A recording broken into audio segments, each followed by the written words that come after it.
In this section, we're continuing in 10.4 with log properties. In our last section, we were looking at expanding logarithms. We took a log of a one thing and we expanded it into a whole bunch of other stuff.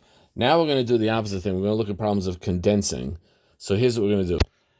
Condense log of 3 plus log x minus log y. Notice that it's all base 4. If it's not all the same base, there's nothing to talk about. It's got to all be the same base. Well, this is very simple. This just becomes, I just start with the first two terms, and this becomes log base 4 of 3x, and then minus, I just bring down the minus log 4 of y, but now I have a subtraction, so that gives me the quotient rule, and my final answer is going to be very simply log base 4 of 3x over y. So I condense it, meaning I had three separate logs here, and I condensed it all into one big happy log. And now let's do one more example of this.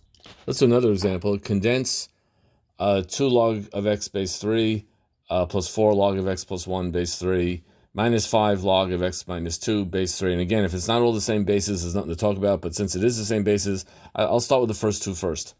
Well, actually, what I'm going to do is put the exponents, turn the coefficients back into exponents. That's going to make things more doable.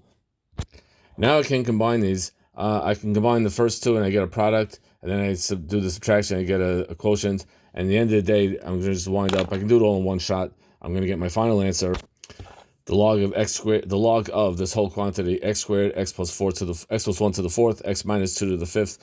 Notice that I had, this first step was crucial. I had to get the coefficients back inside because the log rules, when the log properties that we had in the last video don't have coefficients in front, so I have to get into this form where there's no coefficients, and now the plus things get multiplied on top, the minus things get subtracted, divided on the bottom, and everything is good, and yay!